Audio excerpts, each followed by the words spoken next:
positive that thing's going? I'm 100%. All right, cool. No, I can't say 100.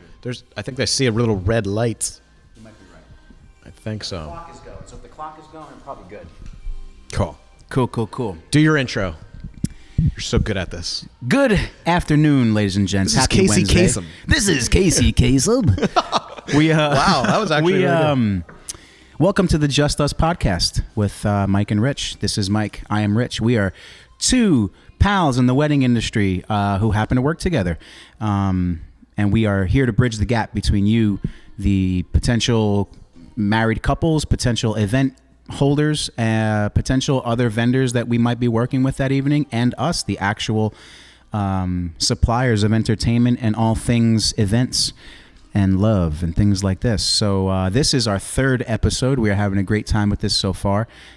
We know it's Wednesday when we have to wake up and do this thing. And we were just trying to figure out what to talk about before we hit play or record on the camera. And we were chatting earlier today about the merger between The Knot and Wedding Wire, which neither one of us really fully knows the implications of that or even the reasons for it, but it just came up in conversation, and then it brought us to a little twist in the topic where we were starting to talk about some of the venues. We are based here in New Jersey. Yep. So we're very familiar with a lot of the venues in Jersey, New York City, and Philly and things like that. So, Mike, you are Mr. Business Science when it comes to this stuff. So, like, you know so much about this stuff. So I'm interested to get your take on, do you think that merger between The Knot and Wedding Wire, like, will impact the market at all, the industry? I think that's where everything's going. I think the Amazon, where you go and you could go online, you could buy pretty much anything you need. The mergers, the big things like the wedding establishment. I saw where things were going, all in one place. A lot of businesses closing down. I was in Target the other day. There's like a whole section. It looks like Toys R Us. Then there's the clothes and then car stuff. So I think it was a smart move. Again, I don't know the specifics. Personally, for me, Wedding Wire and The Knot, it's great for the reviews. For sure. Over the years, the lead generation has changed, and that's because of this and Instagram and referrals. It's easy to ask friends at the wedding, who's the band at your wedding now? Yeah. And that's the trust. Why they actually ended up doing it, again, not sure, but I think it was to make things, sure, to save expenses, but to make things a little easier for the end user. They were two bigwigs battling it out. Why not? Right. Kind of like I guess like a Google, YouTube kind of a scenario, Facebook, Instagram kind of scenario. Instagram. That's where I think a lot of things are going, like the Targets and the Amazon and the Walmarts. It's all these all-in-ones. And do you think it's like a like a cause and effect thing? Like, do you think they did that because the wedding industry these days is kind of changing, and it's like we were talking about earlier, we've noticed on our end, a lot of couples these days, a lot of people who are planning for weddings are like extending engagements and costs are just going up, which is something that we consciously always try to work against. We try to make ourselves stand out in that regard too. Like, do you think they did that because of that in the business, or do you think they're doing that to impact that? I think they're aware of what's going on and what's going to happen. I also think, these are some of the brightest minds in the wedding game with the biggest businesses in the wedding game. They're for sure, they know what's in the pipeline. They know what's in the pipeline with the economy. They see it. They know. Like in the previous episodes, like you can't hide anymore. Yeah. With we used to spend a ton of money with The Knot and all that stuff, and it's kind of just changed. And the numbers speak. And if you look at some of their financials online, I know The Knot's traded company. You'll see the numbers, and they've changed over time, which was a great indicator for me. Right. To how to position myself moving forward, which they of course did. So. Yeah, it was to adapt to the situation, but to come together, I think in the near future, I hope to see them grow and evolve the industry more. That's what I'm hoping to see from them. It's been an interesting evolution, having both of us been in the event game for this many years. Like, we've definitely seen trends come and go. Where, like, back in the early 2000s, late 90s, like, bands were all the rave, and then bands kind of started to disappear and DJs took over, and then now we're at this point where, like, they're kind of like this equal force, like. They're like the Avengers kind of a thing. It's like one superhero, and then now they're like... And that's why Ever After is doing so well, because of the Casey Kasem thing. Rich I do not MC weddings like that. And now our happy couple coming into the room. Make some noise. Can you please do that, though? I'm going to do that. Whoever our next booking is... That's what you get. That's what you're going to get for that night. Rich, round of applause. Rich has the ability to, and the bands are in and outs, and it's because over the decades, because of the change in music. So bands were way out when the club scene really hit hard. When hip hop started really happening, there was nothing worse than the old white dude trying to do Jay-Z. Right. Now with the keys you have and the voices and all that stuff, it can actually be replicated really, really well. Yeah. Whereas back in the day, it didn't work. Yeah. And so we started out doing, my father had his wedding band, and then we would do band breaks. So the DJ would go on, play club, and then like hip hop stuff. All the stuff the band couldn't play. do. Yeah. How do you find with the band clients, brides, grooms, guests, that request thing, like songs you can or can't do? What is that like? Do you do it all? Do you do some of it? Do you let them know prior? How does it work? We it is our preference to kind of like take any challenge. Right. We take a lot of pride in being like chameleons. Yes. And it's interesting, a lot of times, you don't expect the same band to do an Andrea Bocelli classical pop opera song and then literally follow that up with DMX or Jay-Z or anything like that. Yes. But we have figured out a way, to kind of I'm definitely not ashamed to do impressions, so I like having that flexibility. Yeah. With that said, if there's stuff out of our realm, which, as some of you guys might know, we are kind of an expandable band. Right. We'll go out as a 4-piece sometimes, or we'll go out based on, budget or space, things like this, or we go out as an 8-9 piece. If we're 8-9 pieces, I probably venture to say there's nothing we can't do. Right. But what is it, like 4,000 songs on the top man, of your I think fingers? we're probably fast approaching 5,000 at this point, just based on how many requests we've allowed ourselves to take through the years. It's just someone requests a song you've never done, you learn it, it's in your repertoire now, you know it forever. Right. But like, just this past weekend we did a lovely wedding. It was the couple was like the sweetest couple you ever want to meet. Mixed race scenario, right? Like, so you had people in the audience of Latino descent, and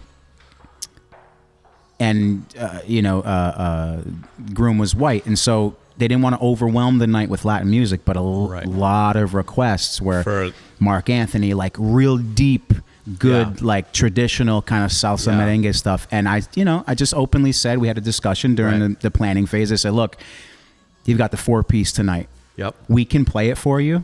We can certainly play it, but we don't have a horn section. We don't have this with us, which is a Latin flavor. And being half Puerto Rican, I feel like I can say this without losing all our listeners. I feel like people who love to dance to salsa merengue, like, often don't love dancing to other things. Right. Like, it's just something like it reminds them of who they are.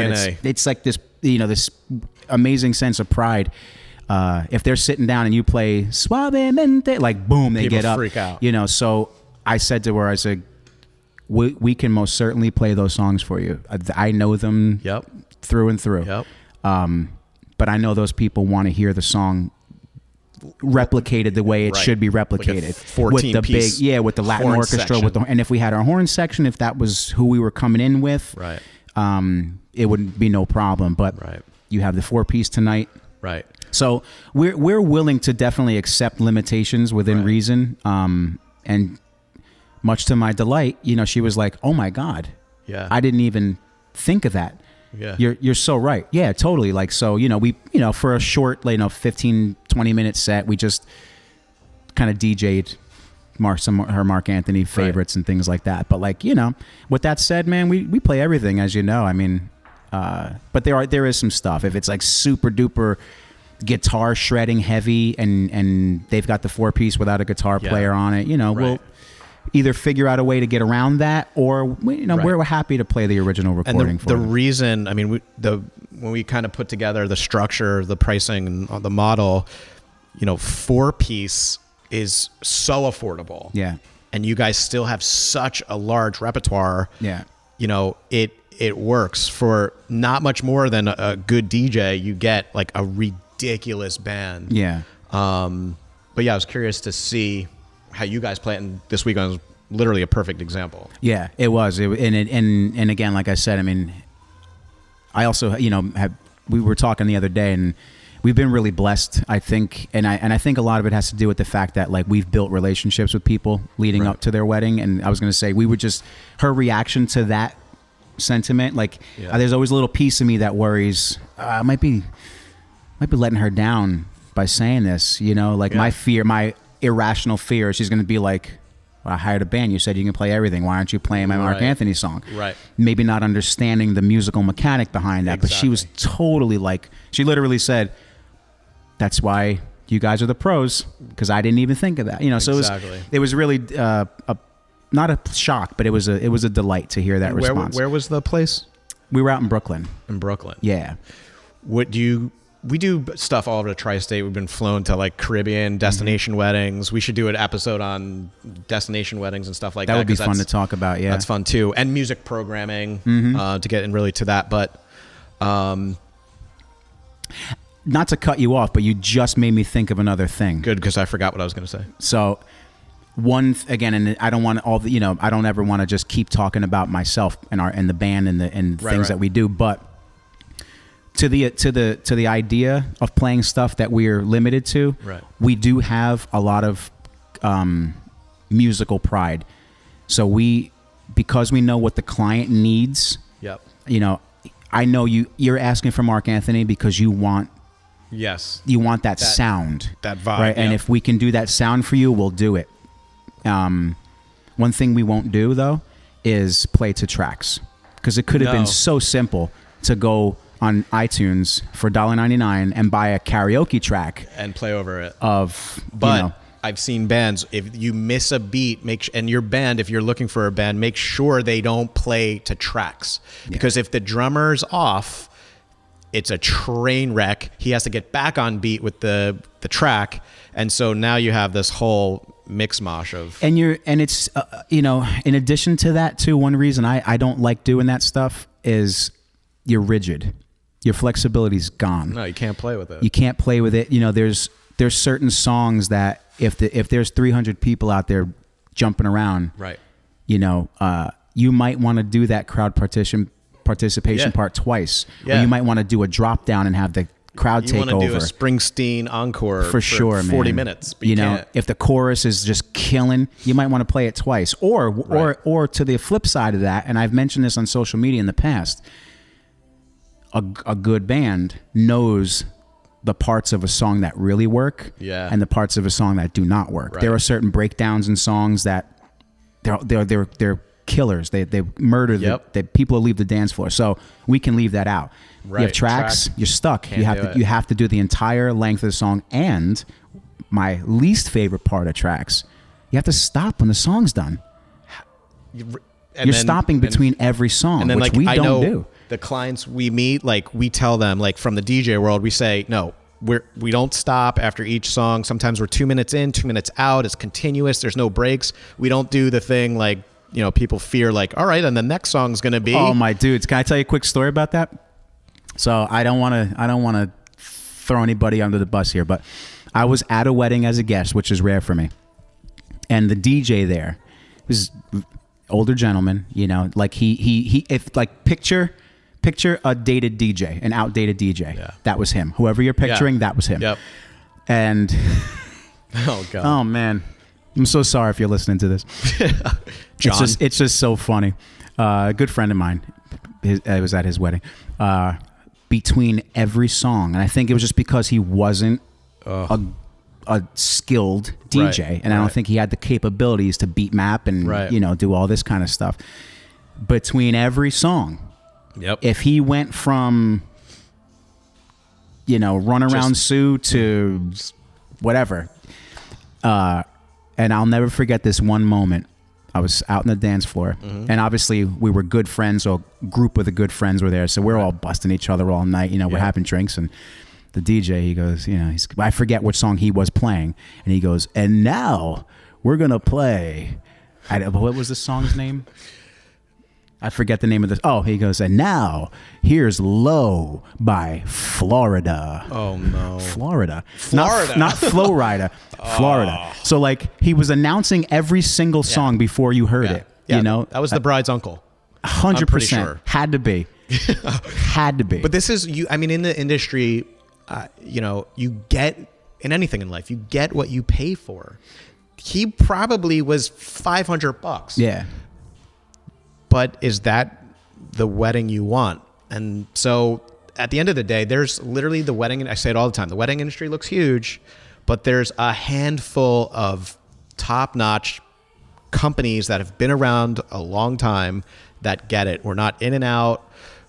When the market's hot, you know, every year I see 5-10 new companies. For sure. Come up. 100%, man. And you start seeing promos for bands in your area that didn't exist And that's yesterday, and you're like, here we go. It's the wedding industry. It's this what looks like a glitz and glamour industry, but you get the DJs that come in, bands that were at the bar scene, now they want to do the wedding scene because there's more money. You get florists who come into the world because they like to put together arrangements, but that doesn't The quality and the expertise isn't there. It's like the stock market. I think people think, oh man, like I can play this if I'm a band. If I play this bar, right. you know, and I bring my 6-piece band in, and I'm making $500 total for the 6 pieces. Right.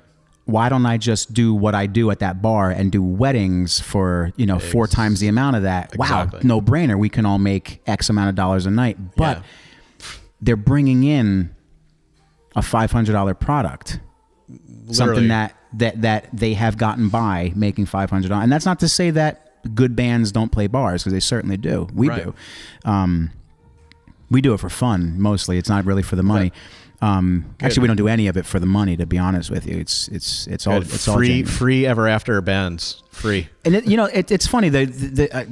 I wish we could do it all for free. I really do. Like, I really wish we honest to had God. some kind of angel investor sponsor that just, you know, hey man, That would like be- your rent will be paid, and because I really, I always say this. I said I chose to become a full-time musician, right. which a little backstory about me.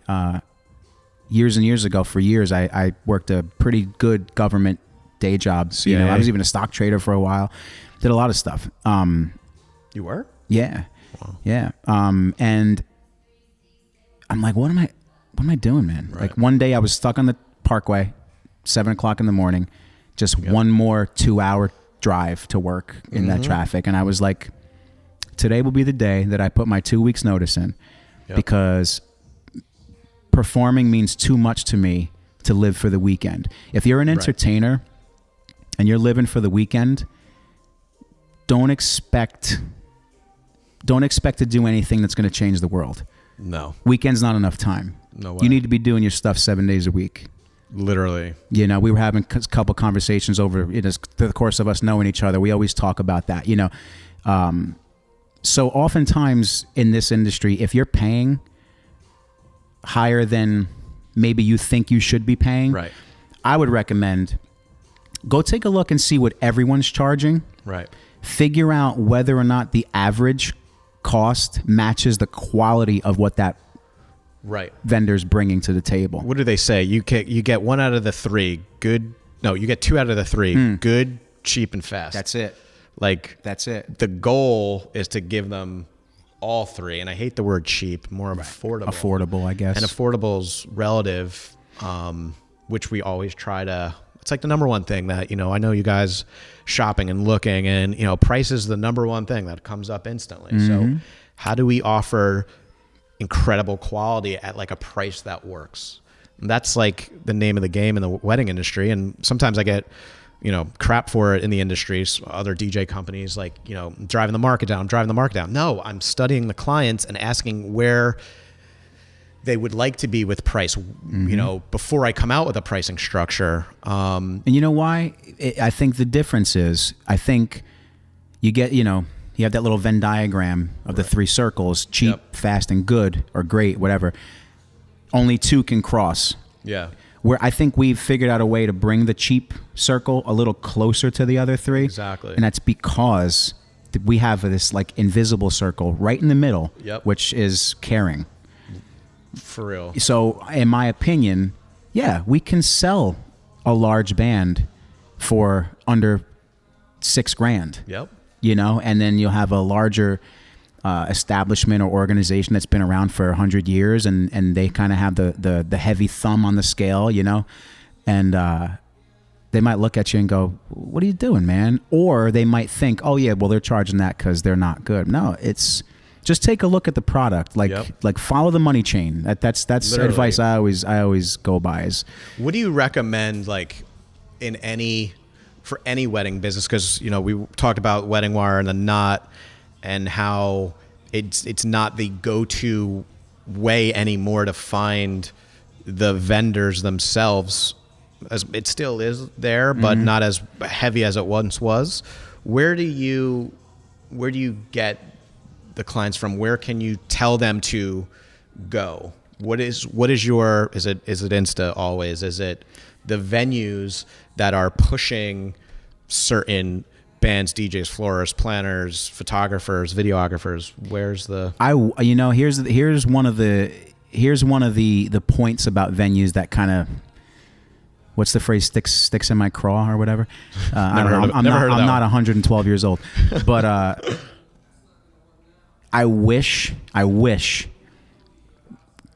we can depend on the venues to kind of help spread the word, because really that's always the first choice, right? Like and arguably, I probably is your biggest cost, right? I mean, it's always going to be your biggest cost, but I wish we could depend on those systems to help promote quality entertainment. But one of the ugly truths I think about the industry is there's a little bit of payola involved, and I think there are some amazing reputable venues that we work with, and I know you're partnered with, and things like that, like local guys here, Molly Pitcher, Oyster Point. I mean, incredible venues, Windows on the Water. Like, these guys are like honest to goodness. They want what's best for everyone kind of places, but not all venues are like that. And so I wish we've done weddings at places that were like, you guys are the best band we've ever had here. Right. We'd be happy to recommend you. And in my heart, I'm like, wow, man, that's awesome. Here, take some cards. And they're like, 20,000. Yeah, exactly. So, what we've decided to do is to kind of go the opposite, go against that current. Yeah. And just decide, go on our terms. We'd rather do fewer engagements per year at high quality than to sell out just to do more things. It's not about making money. It's about making connection. It's about making friends. A lot of the venues, they, 30, 40, 50, 60, 70 plus $1,000 just for the venue alone. And then some of them feel they have to, the vendors are the little guys in the scheme of a venue, but they want to 5, 10, 15, 20, I've heard 30,000 to get in the door. And then 5% of your booking. It's mind blowing. And then what happens is ultimately it's the bride and grooms that we have to up our prices to recompensate. They're paying for it. So vendor lists all the time. It's not the answer. Just because a band, a DJ, a florist is on there, might not be the best bet. And it's because of a lot of venues just want their money. And so they pay them out. And imagine you have 5 bands. They're each paying 20 grand each every year. Every year. And then every time that band gets booked, the house is taking a cut Right. essentially right out of the bride and groom's pocket. Right. You know, so yes, I think you're right. That is not the way to find a quality vendor. I think since the beginning of time, word of mouth, if you know somebody who had somebody at their event Right. and they say you have to have these guys, that's Then you, probably a good start. You know, and then do your due diligence. Go online. You know, educate yourselves. You know, find out, watch, look for promos. Ask for samples, you know, see if they're showcasing, see them live if you can, you know, Right. or if they have, even better yet, live videos. totally. They got live videos, man, like all live videos. Like we pride ourselves on that because we're too busy to privately showcase for everyone. So, hey, look, go to our From the Stage thing. This is what you're getting. There's no hiding. How cool would it be to see that perspective from a venue standpoint? People come to me for years now, and they ask me, what are my opinions on this place or this venue or this venue? And I go, if you want to know what a good venue is like, walk through their kitchen. Amen, dude. Amen I to don't that. want to say names, but I've been through beautiful places. If they knew what it was like loading in, going in and out of the kitchens where I'm slipping on grease and chicken wings, Yep. Garbage cans right next to the grill. it's kinds of mind blowing. Like my biggest thing, if you guys are in the market right now looking for venues, like really get into it. Know who your maitre d's gonna be. Go on Wedding Wire and look at those maitre d's reviews. Ask to see the kitchen. There's nothing wrong with that. If they say no, that's not a good. Yeah. They should have all the pride. That's where the food comes from. 100%. The days of the factory wedding places, it's going to come to an end sooner or later because of the transparency, stuff like this podcast. We want to make people aware of stuff that's going on at some places. Now, you have the good and bad and everything. There's some places that are mind-blowing. The staff, unbelievable. Absolutely. Good on time? Yeah, I think we have about another minute and a half or so. I put a little cushion on that. Damn, it goes so I know, fast. it goes so fast. It's like a time warp. I guess I would say, again, if shopping for venues, really research it. Go to at least get one or two friends that you know of that's gotten married there. The maitre d' is important because they're running your day. And, of course, a place that's been established for a while. But the kitchen check, I call it. Like, check the kitchen. If they say no. But And it comes full circle in the end, which is, we can wrap up with this point. Guys, if you're planning a wedding, you've got literally endless knowledge right here in the palm of your hand. Use your tools. Research places, read reviews. You don't necessarily have to take bad reviews as gospel. Make your own decision, but try to find the truth. I guess when you're looking for anything, try to find the realest version of what it is you're falling in love with. Yep. You fall in love with a band, you fall in love with a DJ. Make sure you're not falling for their highlight reel. Make sure you're not falling for their, drone videos. edited magic. Don't fall for all the magic. Try your best to use as much of your technology as you can to really get a transparent view. Go on their Instagram.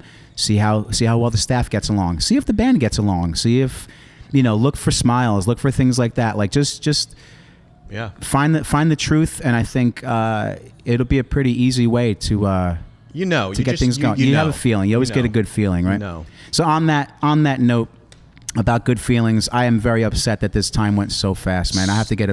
We have to figure out a way to get some longer. Stop it. Either that or slow time down, man. And also, I'd like to know other topics, other perspectives that you guys are interested in hearing. Because we can come up with every day list of 10 things. So for sure. Points, hit us up on social media too. Like points if that you guys want to hear. Yeah, leave some comments. Leave some comments on our post on social media about things you guys might want us to chat about. We can. I think we can help lend some real insight that you might not be privy to.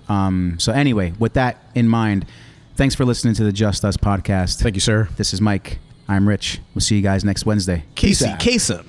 Thank you for tuning in, everybody, and one more round of applause for a happy couple. By the way, we got pizzas in the lobby if you want to have a little snack on the way out. Oh my God. You're hilarious. That's so funny. You're really good at that, man. Damn. Do you talk to Kat like that in bed? Oh man, that's what I talk to